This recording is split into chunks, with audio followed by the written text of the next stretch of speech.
I made some notes in my journal coming from Lisbon, Portugal to New York City. And the title of my list of things here was called The 7 Fundamentals for Success. And I'd like to take just a few minutes and go through these 7 fundamentals with you. I think you'll find it very interesting. The first fundamental is a constant plan for setting, rearranging, evaluating, and strengthening the purpose of your goals. Setting goals is a very important part of our life's process. It's a basic fundamental. In fact, if you will work hard on setting goals, put together a plan for setting goals, reevaluate them, rearrange them, constantly talk about them, go over them again and again, I tell you what this process will do, in my personal opinion. It'll put you in what's known as the top 5%. And if you want to be successful, if you want your life to really change in major ways, this is one of the fundamentals. Guess how many people have a constant plan for setting, rearranging, evaluating, and strengthening the purpose of their goals? The answer is very few. In fact, if you will do this, you will become among the few who do, that become the envy of all who watch. So that's number 1 fundamental for success.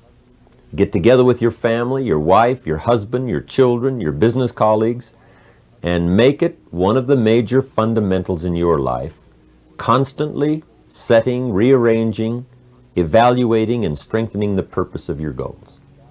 That's number 1 fundamental for success. Here's number 2. The second fundamental is a clear picture of what you intend to do with your present resources. That's a fundamental.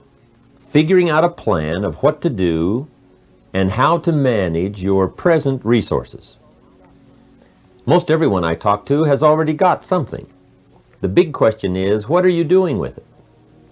Most everyone has some time, they have some resources, they have some money, or they have a paycheck, or they have some kind of resources, they have some kind of net worth. The big question is, what are you doing with it? Where are you investing it? Where are you putting it? There's a little simple talk I'm giving now, and it's especially designed for the kids, called The Care and Feeding of the Goose That Lays the Golden Eggs. First of all, you've got to understand about society and about money. You've got to understand how to earn it, where to get it, where it comes from, and the importance of managing it. Kids ought to be taught from the time they're just small what to do with $1. If a child has $1 and goes and spends it, right away they've developed the wrong habits. And sure enough, if they continue those poor management habits over the first $1, you can imagine they're probably going to do the same poor things with those same dollars when they get older. The plans we learn when we're small, sure enough, are most often the plans we follow the rest of our lives. What to do with your money and where to put it. We teach in The Care and Feeding of the Goose That Lays the Golden Eggs, you've got to be a happy taxpayer. You've got to make sure some of your money goes into financial institutions so that successful people can borrow it and start other businesses that employ more people. You've got to make sure that you give some of your money for charity. So for charity and for taxes and for savings and for the accumulation of capital, it's very important to have a management plan for your present resources so that at age 65 you don't wind up like most people do, broke. You wind up with substance, you wind up with plenty to share, you wind up with plenty to enjoy.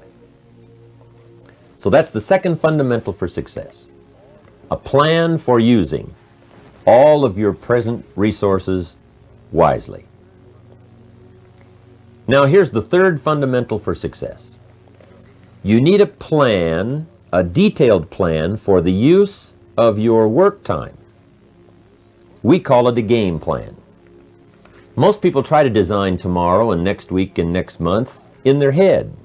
They try to just decide what they're going to do. And most people don't even think that far ahead. They think, I have to get up in the morning and go to work, and that's about the extent of it.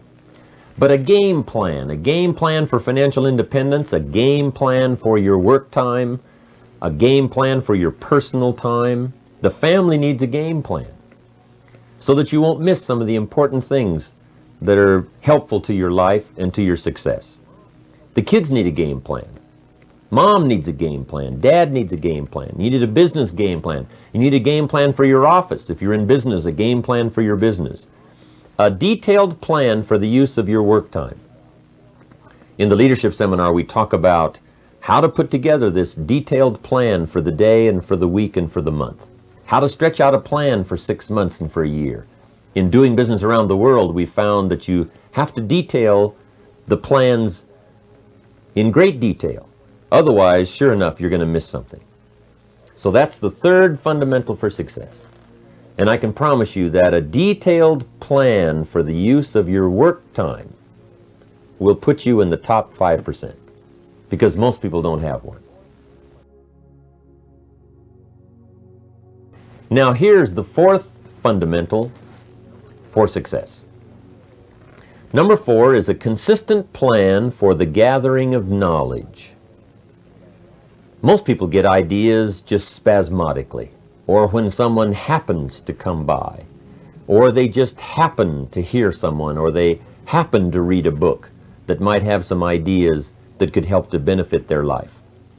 What I'm saying is we all need a consistent plan for the gathering of knowledge, a consistent plan for going to the library, a consistent plan for attending the lectures, attending the seminars.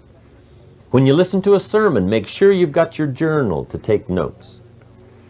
Wherever you go, gather knowledge, but gather it on purpose. Do it constantly, do it daily, and do it consistently.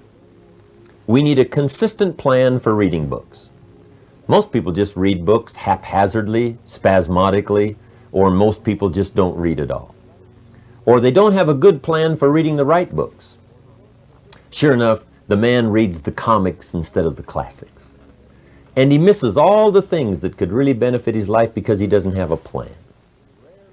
Here's a good thought to consider. Rarely does a good idea interrupt you. Good ideas must be pursued. You must go where they are. You must seek them out. And there's an important Bible phrase that says, if you seek, if you search, you will find.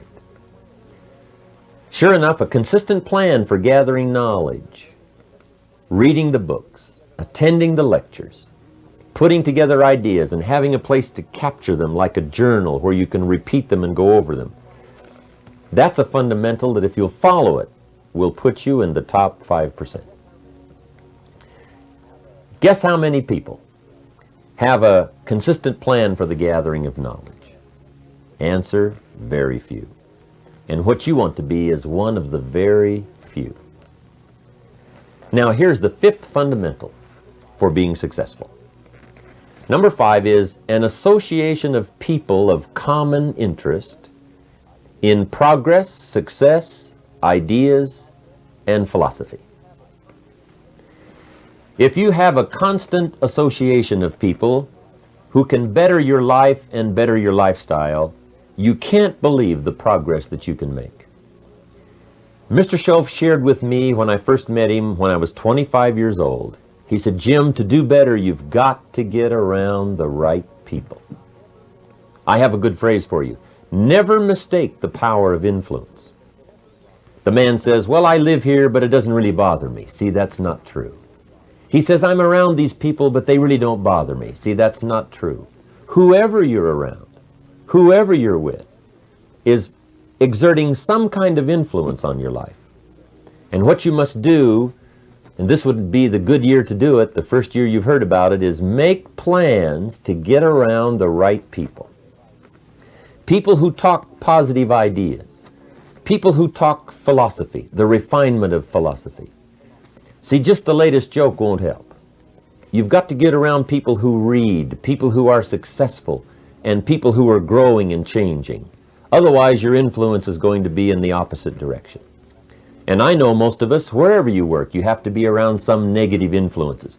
But what you must do is counterbalance that by an association of the right people getting around the right people who can help to change your life for the better.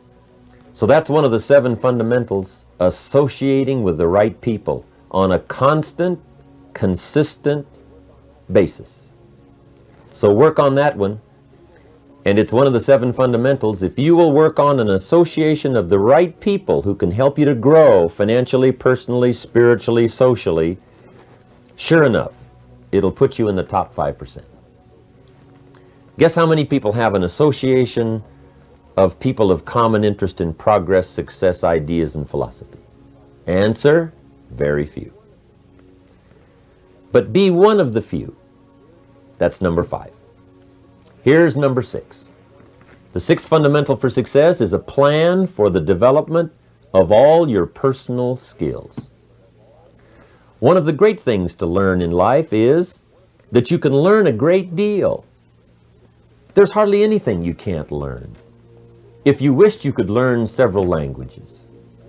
There's so many skills that you can develop that you want to make sure that you've got a timetable and a plan for developing all those skills. Don't settle for less than you can be. See, at the end of your life, you don't want to wake up and discover that you've only lived 1/10 of it. And the person you could have become, you let that slide. The skill you could have developed, you just didn't take the time. There's a great deal of discipline required in developing all of your personal skills, but I can tell you that it's well worth the discipline. Make sure you go to the classes. Make sure you do all that you possibly can to develop every skill you can, from the skill of leadership, the skill of diplomacy, the skill of language, the skill of business. Whatever you can learn, make sure you take the time to learn it. Now here's the 7th and last fundamental for success. And this is a very important one. Mr. Shoaff taught me this one when I first met him at age 25. He called it lifestyle. Learning how to live. The 7th fundamental is a constant plan for figuring ways to live uniquely and to enjoy your present substance. Lifestyle is the challenge of learning how to live well. See, if you earned well and didn't live well, see, that would be pitiful. If a man made a great deal of money, but his personality didn't change and his lifestyle didn't change, his uniqueness didn't change, see, that would be pitiful. It's pitiful to find a man in a $500,000 home and sure enough, he's a $5,000 man. Learning the skills of lifestyle, what to do with your money so that you get joy from it. Shoaff taught me the simplest little things, like tip. He taught me what the word tip meant. I didn't know. I'm from a little farm community. What did I know about tip? He said tip, the word T-I-P, tip, comes from a little phrase called to ensure promptness. And the more I thought about that, then I understood what he meant. If a tip is to ensure promptness, when should you give it? Answer, up front. You don't wait to see whether or not you've gotten good service to decide to tip. You ensure good service. Mr. Shoaff said to me, sophisticated people make sure they get good service. It's just one of the little things to learn called lifestyle. How to enjoy your family, how to enjoy your money, how to enjoy your time and your substance, how to enjoy your own thoughts, figuring ways to anticipate your family's needs, to do it with joy instead of animosity, to get great delight in the substance you now have. Most people say, if I had more money, I'd be happier. But happiness is something you have to work on besides money, because the money won't make you happy. Those are the 7 fundamentals for success. Goals, a plan for goals, a clear picture of how to use your resources, a plan for your work time, a plan for gathering knowledge, association with the right people, a plan for developing your skills, and lifestyle. If you'll follow those 7 fundamentals, I can promise you, life will work well for you. I want to thank you for giving me this time to spend with you. It's been just a few minutes, but I hope the few ideas I've had to share from my journal have been valuable to you?